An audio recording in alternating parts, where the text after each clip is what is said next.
Dear friends, ninth class का 1407 number code, ninth class का सामाजिक विज्ञान यानी सोशल साइंस का सॉल्यूशन देख रहे हैं। इंग्लिश मीडियम और हिंदी मीडियम के लिए कंप्लीट सॉल्यूशंस देखेंगे। तो चलिए स्टार्ट करते हैं इस क्वेश्चन पेपर को। 2021 में ये क्वेश्चन पेपर आपका आया था रिड्यूस सिलेबस के अकॉर्डिंग, न्यू पैटर्न के अकॉर्डिंग। तो उसी अकॉर्डिंग आपका 2022 में भी आएगा। तो आपको थोड़ा सा ध्यान रखना है और इस टाइप के क्वेश्चंस को अच्छे से प्रिपेयर करना है। ऐसे क्वेश्चंस आएंगे आपको घुमाते हुए, हिलाते हुए, ठीक है। तो सबसे पहला क्वेश्चन है इसमें आपका हिस्ट्री से सेक्शन से आया हुआ है, 5 नंबर का पूछा गया है। लुई 14वें के राज्यारोहण के समय फ्रांस की आर्थिक स्थिति कैसी थी, ये आपको बताना है। तो इसकी स्थिति आप 5 नंबर का बड़ा क्वेश्चन है, आप आराम से बता सकते हैं। मैंने इसको छोड़ दिया है, बाकी बहुत सारे क्वेश्चंस मैंने आपको लगभग 90% सारे क्वेश्चंस का आंसर्स दे दिए हैं, तो आप उनको देख सकते हैं। क्वेश्चन नंबर 2 जो है रूसी किसान यूरोप के बाकी किसानों के मुकाबले कैसे भिन्न थे, ये आपको बताना है। तो हमने यहाँ पे ऊपर इसका आंसर लिखा है, रूसी किसान यूरोप के बाकी किसानों के मुकाबले एक और लिहाज से अलग थे, जहाँ के किसान समय समय पर सारी ज़मीन अपने कम्यून को सौंप देते थे और फिर कम्यून ही प्रत्येक परिवार की ज़रूरत के अनुसार किसानों को ज़मीन देता था। और दूसरा है, कुछ रूसी समाजवादियों का यह भी मानना था कि दूसरे देशों की तुलना में रूस बहुत तेज़ी से समाजवादी बना है। ठीक है, तो ये आपका सलूशन हो गया सेकंड क्वेश्चन का। आते हैं थर्ड क्वेश्चन की तरफ, जिसमें प्रश्नों के एक वाक्य में उत्तर देने हैं। तो 1917 ईस्वी में रूस का सम्राट कौन था? तो तसर निकोलस सेकंड जो है वो है।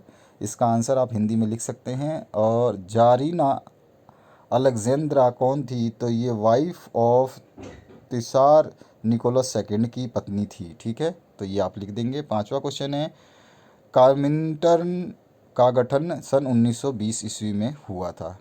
ठीक है, इसके बाद में आते हैं नेक्स्ट क्वेश्चन पे। कामिंटर्न का गठन जब हुआ था तो 1920 में हुआ था। इस तरह से आपके क्वेश्चन पूछे जाएंगे। वर्सराय की संधि खालिस्तान के लिए अपमानजनक थी तो जर्मनी के लिए अपना अपमानजनक थी। ठीक है, ये क्वेश्चन हो गया आपका। सातवां क्वेश्चन है, इसमें से कौन सा देश मित्र राष्ट्रों में शामिल नहीं था? तो जापान देश जो है मित्र राष्ट्रों में शामिल नहीं था। आठवां क्वेश्चन है, जर्मनी की राजधानी कहाँ है? बर्लिन है, ये अभी भी है। इसके बाद आते हैं, हम बात करते हैं नेक्स्ट क्वेश्चन पे। वॉल स्ट्रीट एक्सचेंज शेयर बाज़ार किस देश में है? तो अमेरिका में है। ठीक है, इसका आंसर हो जाएगा। इसके बाद आते हैं नेक्स्ट क्वेश्चन पे। नाजी यूथ लीग का गठन कब हुआ था? तो सन 1922 ईस्वी में हुआ था। इसके बाद आते हैं राजनीति विज्ञान के क्वेश्चंस पे। तो यहाँ पर आपका बड़ा क्वेश्चन है थोड़ा सा, 5 नंबर का, तो इसके आंसर हमने लिख दिए हैं।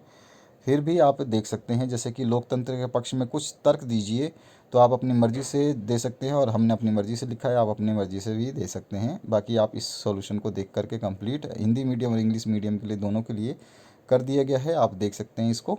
तो यहाँ पर ये पूरा का पूरा सॉल्यूशन है जो। इसके बाद में हम 12वें क्वेश्चन की बात करें तो डॉक्टर भीमराव रामाजी अम्बेडकर कौन थे, इसके बारे में आपको बताना है। 3 नंबर का क्वेश्चन है। तो 3 नंबर के इस क्वेश्चन में आप बता सकते हैं, ये जो है भारत के बहुत ही लोकप्रिय नेता हैं और भारतीय बहुत ही ज़्यादा विविधता अर्थशास्त्री, राजनीतिज्ञ और समाज सुधारक भी थे ये। तो इनके बारे में आप इस तरह से लिख सकते हैं। ठीक है, इसके बाद में क्वेश्चन नंबर 13 की बात करें तो इसमें आया है, हमारे लिए चुनाव क्यों आवश्यक है, ये आपको बताना था। तो इसका भी आंसर हमने लिख दिया हिंदी मीडियम और इंग्लिश मीडियम के लिए। तो आप इसको देख करके आराम से पढ़ लें, एक बार समझ जाएंगे आप। 14वां क्वेश्चन है, मंडल आयोग के बारे में आप क्या जानते हैं, ये आपको बताना था। तो इसका भी हमने सॉल्यूशन हिंदी मीडियम और इंग्लिश मीडियम के लिए लिख दिया। 2 नंबर का ये क्वेश्चन था। नेक्स्ट जो क्वेश्चन है, एक वाक्य में आपको उत्तर देना है, एक वाक्य या एक शब्द में। तो पिनोशे कहाँ के राष्ट्रपति थे? तो चिली के राष्ट्रपति थे ये, प्रेसिडेंट। उसके बाद में नेक्स्ट क्वेश्चन है, दक्षिण अफ्रीका कब एक लोकतांत्रिक देश बना? तो सन 1994 में इसको एक लोकतांत्रिक देश के रूप में चुना गया। उसके बाद में नेक्स्ट क्वेश्चन है, 1931 में भारतीय राष्ट्रीय कांग्रेस का अधिवेशन कहाँ हुआ था? तो ये कराची में हुआ था। नेक्स्ट है, यंग इंडिया नामक पत्रिका के संपादक कौन थे? तो महात्मा गांधी थे। ठीक है, अब आते हैं फिलिप्स पे।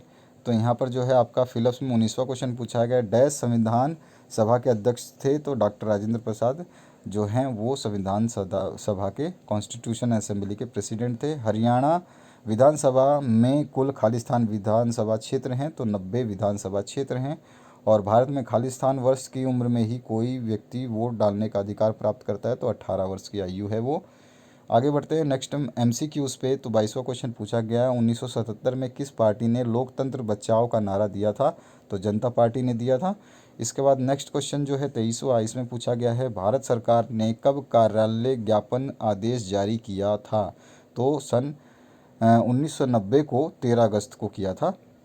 ये इसका बी ऑप्शन करेक्ट हो जाएगा। 23वें के बाद में आते हैं हम 24वें क्वेश्चन पे। 24वें में है किस भाषा को कभी कभी अपर हाउस कहा जाता है? तो राज्यसभा का जो किस सभा को, सॉरी मैं भाषा बोल दिया मैंने, और किस सभा को कभी कभी अपर हाउस कहा जाता है? तो यहाँ पे राज्यसभा को कहा जाता है, विच सभा समटाइम्स कॉल्ड अपर चैम्बर।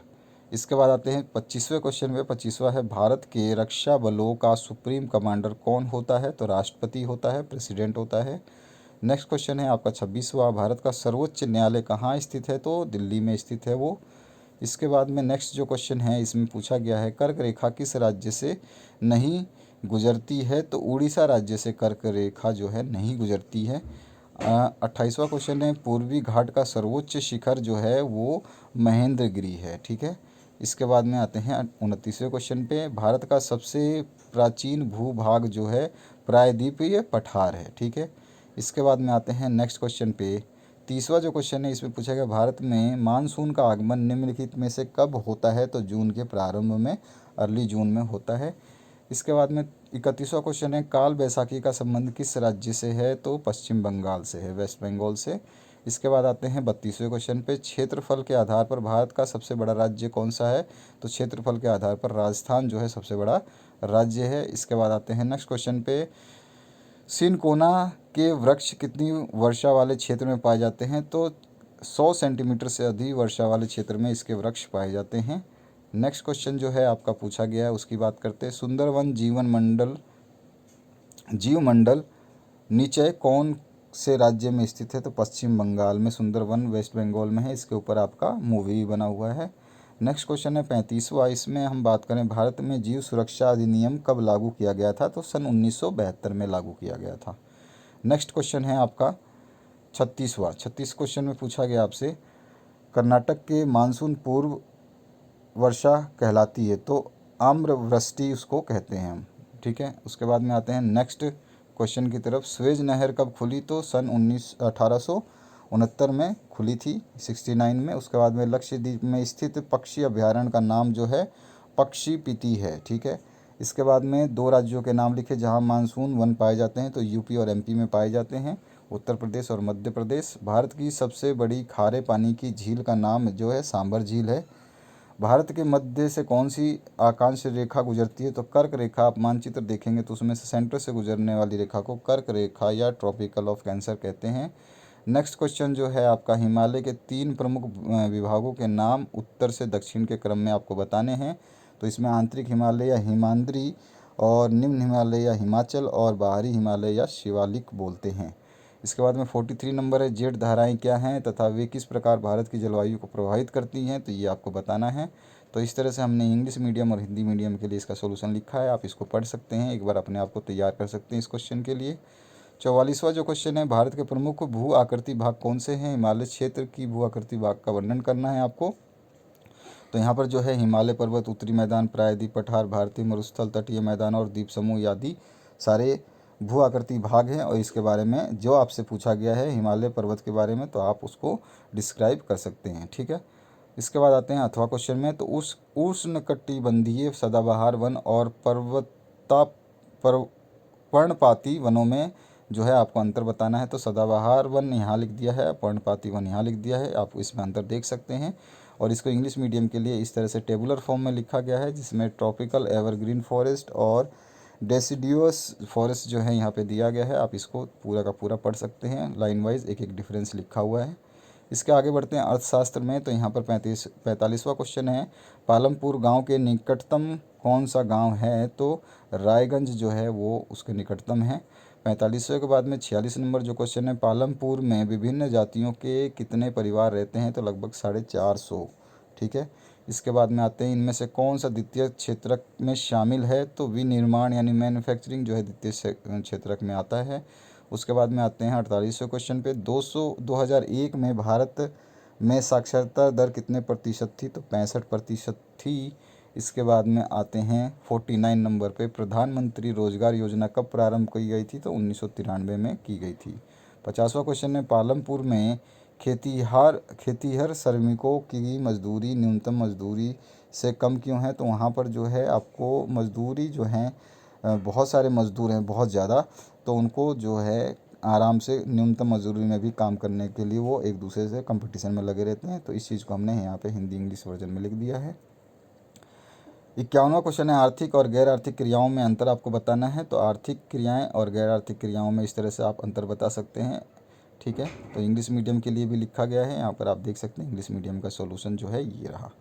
ठीक है, अब आते हैं हम नेक्स्ट क्वेश्चन पे। 52 जो नंबर है, भारत में निर्धनता रेखा का आकलन कैसे किया जाता है, इसका वर्णन आपको करना है। तो यहाँ पे हमने इसका वर्णन कर दिया है, आप इसको इंग्लिश वर्जन में भी देख सकते हैं। ठीक है, ये इंग्लिश वर्जन है, इसका कंप्लीट सॉल्यूशन देख रहे हैं आप। और अथवा में इसका क्वेश्चन आया था, निर्धनता उन्मूलन की वर्तमान सरकारी नीतियों पर आपको चर्चा करनी है। तो उसमें कौन कौन सी नीतियाँ हैं, ये सारे के सारे स्टेप बाय स्टेप लिखे गए हैं, इन सभी को आप देख सकते हैं। और इसका जो इंग्लिश वर्जन है, यानी कि describe current government policies of poverty alleviation, तो यहाँ पर जो है इसका आंसर आपको मिल जाएगा इंग्लिश वर्जन में। ठीक है, तो ये है हो गया आपका पूरा सॉल्यूशन। सभी सब्जेक्ट के सॉल्यूशंस के लिए आप डिस्क्रिप्शन बॉक्स में आपके 9th क्लास की जो प्लेलिस्ट है उसको विजिट करिए, आपको सब कुछ मिल जाएगा। और किसी भी वीडियो के लिए आप कमेंट सेक्शन में कमेंट कर सकते हैं, और साथ ही साथ प्लेलिस्ट विजिट करेंगे तो ऑब्वियसली आपको सब कुछ वहाँ पे मिल जाएगा। 2021 के लिए जो आपके मॉडल पेपर जारी किए थे उनको भी हमने सॉल्व 2021 में आपके मॉडल पेपर तो जारी नहीं किए गए थे, लेकिन अभी जो 2021 में एग्ज़ाम हुए उनके सारे सॉल्यूशंस हमने अपलोड कर दिए हैं, ताकि आप लोग 2022 के लिए प्रिपेयर हो सकें, आपको पता चल सके कि किस टाइप के क्वेश्चंस पूछे जा रहे हैं, और आसानी से आप अपनी तैयारी कर सकते हैं। बाकी सॉल्यूशंस और मॉडल पेपर्स जैसे ही आपके बोर्ड के जारी होंगे उनके भी सॉल्यूशंस हम बना देंगे, तो आपको घबराने की ज़रूरत नहीं है। Thank you very much for watching this video.